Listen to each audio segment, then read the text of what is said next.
Salut à tous, aujourd'hui on se retrouve pour l'épisode numéro 247 de l'After Zap Image. On va commencer avec une déclaration de Rudy Garcia, l'entraîneur de l'Olympique de Marseille.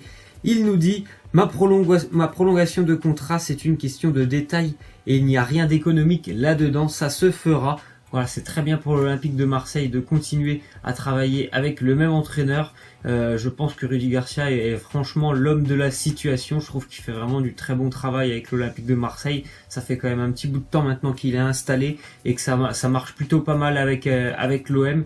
Voilà, les objectifs sont encore plus élevés que l'année dernière pour l'Olympique de Marseille. Bien évidemment, retrouver la Ligue des Champions. Et je pense que Rudy Garcia en est tout à fait capable. Donc c'est tant mieux pour l'OM d'envisager, mais bien évidemment, une prolongation de contrat. Ensuite, on a une déclaration de Corentin Tolisso. Il nous dit « Franck Ribéry m'a félicité, bien sûr, même si la relation entre Franck et la France est compliquée. Il était content pour moi et pour nous. C'est quelqu'un de bien malgré tout. Il était très fier de l'équipe de France. » Bien évidemment, moi j'en doute pas. On sait tous que Franck Ribéry est quelqu'un franchement aussi de très très attachant, comme on a pu l'entendre cette semaine.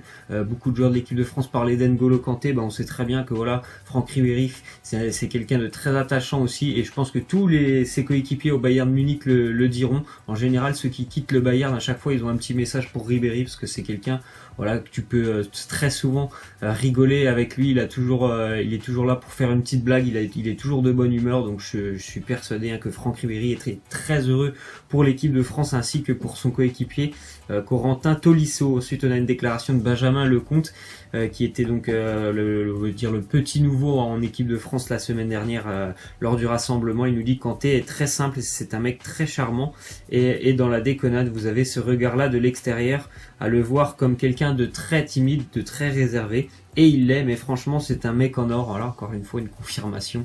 Je ne sais pas si on trouvera un jour un joueur qui n'aime pas N'Golo Kanté. Ensuite, on a une déclaration de Thomas Tuchel, l'entraîneur parisien, sur Mbappé. Il nous dit il faut faire attention à ce qu'il ne prenne pas la grosse tête, qu'il développe sa conscience tactique et qu'il prenne conscience de l'importance du travail quotidien dans l'entraînement. Alors on sait que peut-être Kylian Mbappé est très doué, surtout bien évidemment sur le plan offensif. On sait, on connaît toutes ses qualités, ses capacités. Après, on sait aussi qu'il a quelques petits problèmes en général défensifs sur le repli défensif. Je trouve qu'il l'a quand même déjà un petit peu corrigé, notamment de ce qu'on a vu avec l'équipe de France pendant la Coupe du Monde. Il l'a un peu corrigé, mais l'année dernière c'était beaucoup plus flagrant sur les matchs notamment du PSG en Ligue des Champions face au Real Madrid. Il y avait des boulevards sur son côté, donc forcément, bien sûr, il a un petit peu des défauts sur le plan défensif, Kylian Mbappé. Ensuite, on a une déclaration de Timothy Weah. Il nous dit « Je suis toujours prêt pour relever un nouveau challenge, mais en ce moment, je sens que de m'entraîner au Paris Saint-Germain avec des joueurs comme Neymar ou encore Thiago Silva me rend meilleur chaque jour. » C'est sûr, pour un joueur de 18 ans, de s'entraîner avec d'immenses stars et de les côtoyer tous les jours, ça va le faire progresser, ce jeune Timothy Weah, qui certainement n'aura pas beaucoup de temps de jeu cette année avec le PSG, même s'il a pu jouer un petit peu lors des 2 premières journées de Ligue 1, puis un petit peu aussi pendant les matchs de préparation. Mais je pense sincèrement que voilà, de ce qu'on a vu, même ce qu'on a vu aussi un petit peu avec les États-Unis, c'est un joueur qui est extrêmement talentueux, qui va énormément progresser. Alors peut-être qu'un prêt ça lui ferait du bien aussi pour pouvoir accumuler du temps de jeu, mais je pense aussi que le fait de s'entraîner tous les jours avec les stars du Paris Saint-Germain, ça va lui servir dans sa carrière. Ensuite, on a une déclaration du président du Betis Séville. Il nous parle du transfert de Lo Celso. Il nous dit nous avons une option d'achat obligatoire pour Lo Celso. Si nous qualifions pour la Coupe d'Europe, dans le cas contraire, elle sera facultative. Donc le Betis qui sera déjà de retour en Europa League cette année.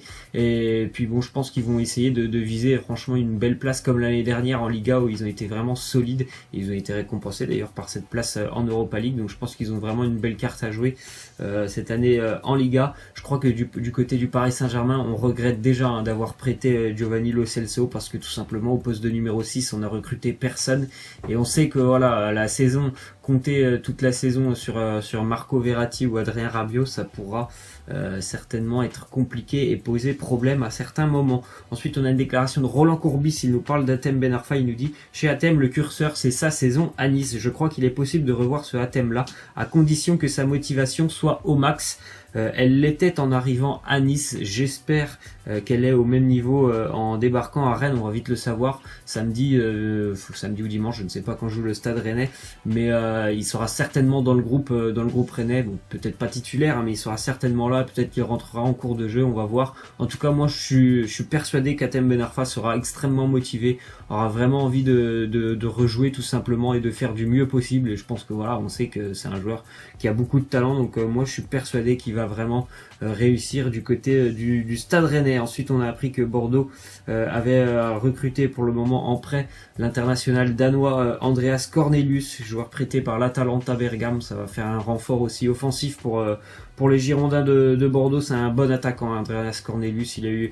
peu de temps de jeu l'année dernière avec l'Atalanta Bergame, mais on a pu le voir un petit peu pendant la Coupe du Monde aussi. C'est vraiment un bon renfort pour les Girondins de Bordeaux. Ensuite, on a une déclaration d'Antonio Rudiger. Il nous dit: je savais déjà comment Sarri aimait jouer et c'est un style de jeu que j'aime bien. Il veut que nous poussions plus haut que la saison dernière. Sarri n'est jamais satisfait. Il dit toujours que vous pouvez faire mieux et cela vous fait vous sentir vivant. C'est vrai que le Chelsea de Mauricio Sarri fait un début de saison plutôt intéressant au niveau comptable en première ligue. C'est très bien ce qu'ils sont en train de faire les Blues de Chelsea, et je pense que ça va être une équipe très agréable à suivre lorsqu'ils seront vraiment à 100% les Blues. Donc je pense sincèrement qu'ils peuvent aussi poser problème. Je les voyais quand même beaucoup plus en difficulté en ce début de saison, parce que voilà, c'est vraiment radical le changement entre Antonio Conte et Sarri, mais pour l'instant ça marche super bien pour le Chelsea de Mauricio Sarri. Ensuite, on a une déclaration de Thibaut Courtois sur son transfert. Il nous dit: en mars, la décision était déjà prise et je pensais que le club l'accepterait.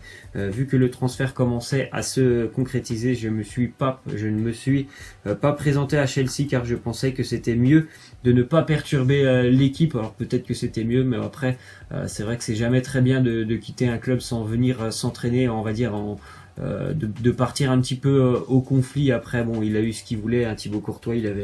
Il avait déjà dit depuis de nombreuses semaines que son envie, c'était tout simplement de rejoindre le Real Madrid. Donc il a eu ce qu'il voulait. Après, est-ce que c'était la bonne décision de ne pas venir participer aux derniers entraînements avec Chelsea?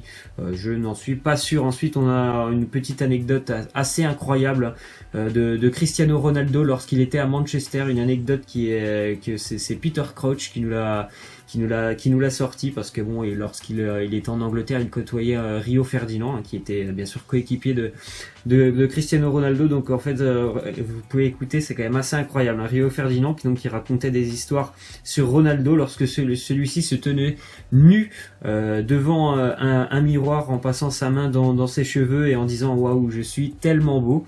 Et les autres joueurs de Manchester United essayaient de le faire réagir, un petit peu de le provoquer en lui disant: oui, mais peu importe, Lionel Messi est meilleur que toi.